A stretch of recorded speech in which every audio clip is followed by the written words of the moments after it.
Vous savez, moi je crois pas qu'il y ait de bonnes ou de mauvaises situations. Mais sire! Un sarrasin dans une chariote du diable!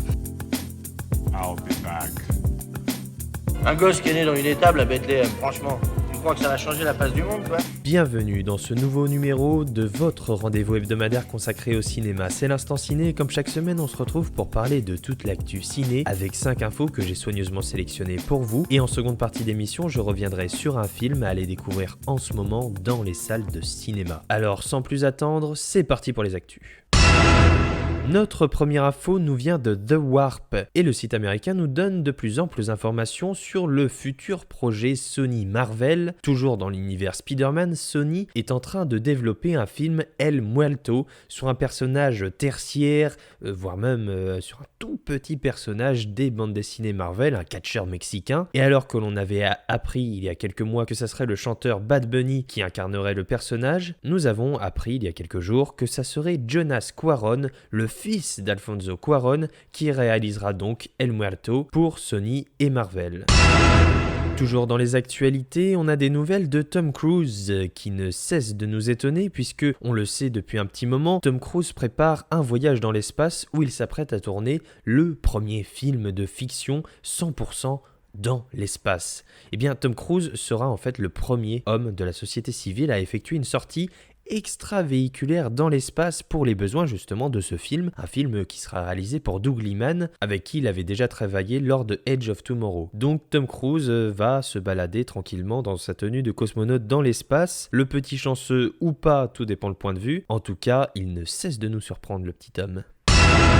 On continue ce tour des actualités avec une information qui nous a été révélée par Variety et le site nous dit que Transformers Rise of the Beast, le prochain film Transformers, accueille Pete Davidson et Michelle Yeoh dans son casting, 2 têtes d'affiche, 2 acteurs de choix. Alors qu'est-ce qu'ils viennent faire là? On est en droit de se poser la question, mais c'est vrai que Transformers Rise of the Beast nous intrigue de plus en plus. On continue ce tour des actualités avec les bandes-annonces de la semaine, puisque cette semaine nous avons eu la bande-annonce de Super Mario Bros, le premier film Mario, avec la voix en VO de Chris Pratt, une voix qui a déplu à beaucoup de monde, et justement les Américains se félicitent de la voix française du film. Alors pour découvrir Super Mario Bros, le film c'est le 29 mars au cinéma. Toujours dans les bandes-annonces, nous avons eu les premières images d'un film assez surprenant, ça s'appelle Megan et c'est à découvrir le 11 janvier au cinéma, c'est produit par Blumhouse et ça a l'air très spécial. Et enfin terminons ce tour des bandes annonces avec la bande annonce d'un film italien, Caravage, sur l'histoire du célèbre peintre. C'est avec Louis Garrel et Isabelle Huppert et c'est le 28 décembre au cinéma. Et enfin, pour clôturer ce magnifique tour des actualités, oui, je me lance des fleurs et alors, une info qui nous a été révélée par The Hollywood Reporter et qui nous dit que la pré-production de Blade est mise en pause en attendant de trouver un nouveau réalisateur et de réviser le fameux script qui poserait problème. Je vous en avais parlé déjà il y a quelques jours, il y a quelques semaines, de ce film Blade avec Mahershala Ali qui était censé débuter son tournage en novembre. Eh bien, ce tournage est reporté à l'année prochaine, en 2023, et notamment la cause de ces problèmes serait que le script faisait 90 pages, qui contenait que de scènes majeures d'action, et que Kevin Feige, le producteur, se serait un peu trop éparpillé avec ce film. Alors ça sent mauvais pour ce film Blade, qui se retrouve donc sans réalisateur, avec un script à réviser de A à Z, et une date de tournage qui est repoussée à l'année prochaine. Pour le moment, aucune date précise de production a été mise en place. Ça sent un peu le moisi pour ce fameux Blade. C'est maintenant l'heure du film de la semaine et cette semaine j'ai envie de vous parler du chapitre final d'une saga qui a fait couler beaucoup d'encre et beaucoup de sang. C'est un film écrit, produit et réalisé par David Gordon Green. C'est avec l'incroyable Jamie Lee Curtis et ça s'appelle Halloween Ends.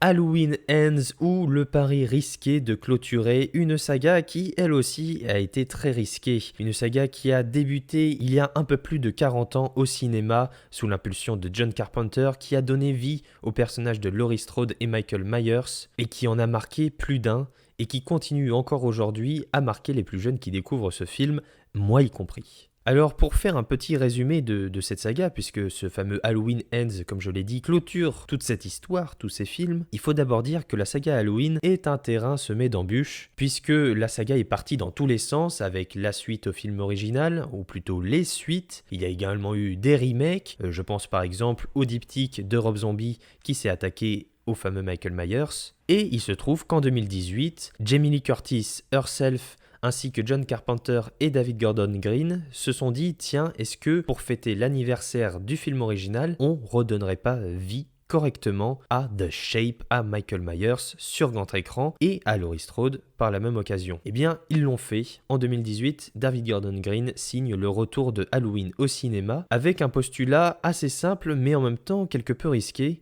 puisqu'ils se sont dit, on va pas s'embêter à faire une suite à tous ces films parce que la saga est partie dans tous les sens et parfois dans des sens assez désagréables. On va faire une suite au film original et oublier Halloween 2, 3, les remakes de Rob Zombie et tout ça. Ce qui fait que si jamais vous voulez rattraper toute cette saga, si vous êtes un néophyte, eh bien il n'y a pas besoin de regarder tous les films, il y a juste besoin de regarder le premier film de John Carpenter et sa suite en 2018, Halloween Kills qui est sorti en 2021 et enfin ce fameux Halloween Ends. Au final 4 films dont une nouvelle trilogie et la question est de savoir est-ce que ce fameux Halloween Ends termine correctement cette histoire, cette nouvelle trilogie et plus largement toute cette saga et toute la légende de Michael Myers. Eh bien pour faire simple, la réponse est oui. Halloween Ends fait le pari, encore une fois risqué, ils prennent beaucoup de risques, fait ce pari risqué de nous surprendre et d'aller sur un terrain auquel on ne s'attendait pas forcément. Après, c'est un prédécesseur qui est un peu parti dans tous les sens, assez bordélique. Moi je vous avoue que j'ai bien kiffé Halloween Kills, que j'avais trouvé assez sympathique, celui de 2018, et que j'adore évidemment l'original, mais j'avais trouvé que le précédent Halloween Kills était parti un peu dans tous les sens, faisait un peu n'importe quoi, c'était turbo débile, mais c'était turbo plaisant. Et ce fameux Halloween Ends est beaucoup plus dans la retenue que son prédécesseur. Il est beaucoup plus dans la réflexion, avec une première partie qui est assez surprenante dans le sens où elle est assez avarde en action, en frayeur, et on se demande clairement où est-ce que tout cela va nous mener. Parce qu'on y découvre une Laurie Strode qui est une parfaite grand-mère qui fait brûler des gâteaux dans la cuisine et qui vit avec sa petite fille, et les deux femmes vont croiser le chemin d'un garçon inconnu au bataillon, et ce garçon a un passé assez douloureux et va poser problème à la famille et plus largement à la petite ville d'Haddonfield. Ce que nous dit le film, eh bien c'est assez simple, c'est grossièrement que le mal engendre le mal. Et ça c'est un peu le discours qui est mis en avant dans la saga Halloween et qui est mis ici sur le devant de la scène dans ce fameux Halloween Ends. Au-delà de son aspect film d'horreur et slasher qui rend hommage à tous ces films qui ont explosé durant les années 80, s'attaque à faire quelque chose de beaucoup plus pertinent qui est de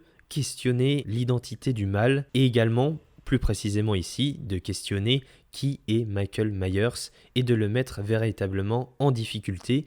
On voit même un Michael Myers très très affaibli et comme je vous l'ai dit, il y a beaucoup de surprises dans ce Halloween Ends. Ça va pas plaire à tout le monde, ça j'en suis convaincu, mais finalement je pense que c'est une bonne chose parce que clôturer une saga, c'est jamais anodin, ça demande énormément de réflexion.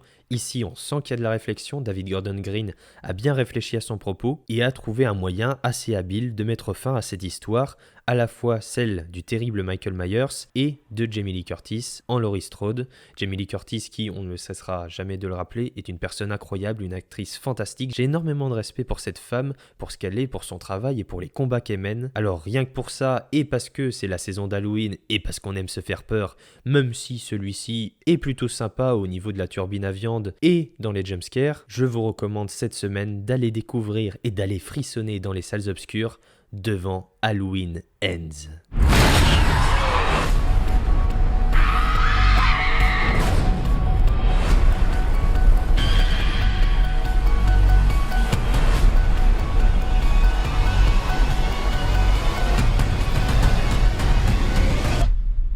Viens me chercher, espèce d'enfoiré.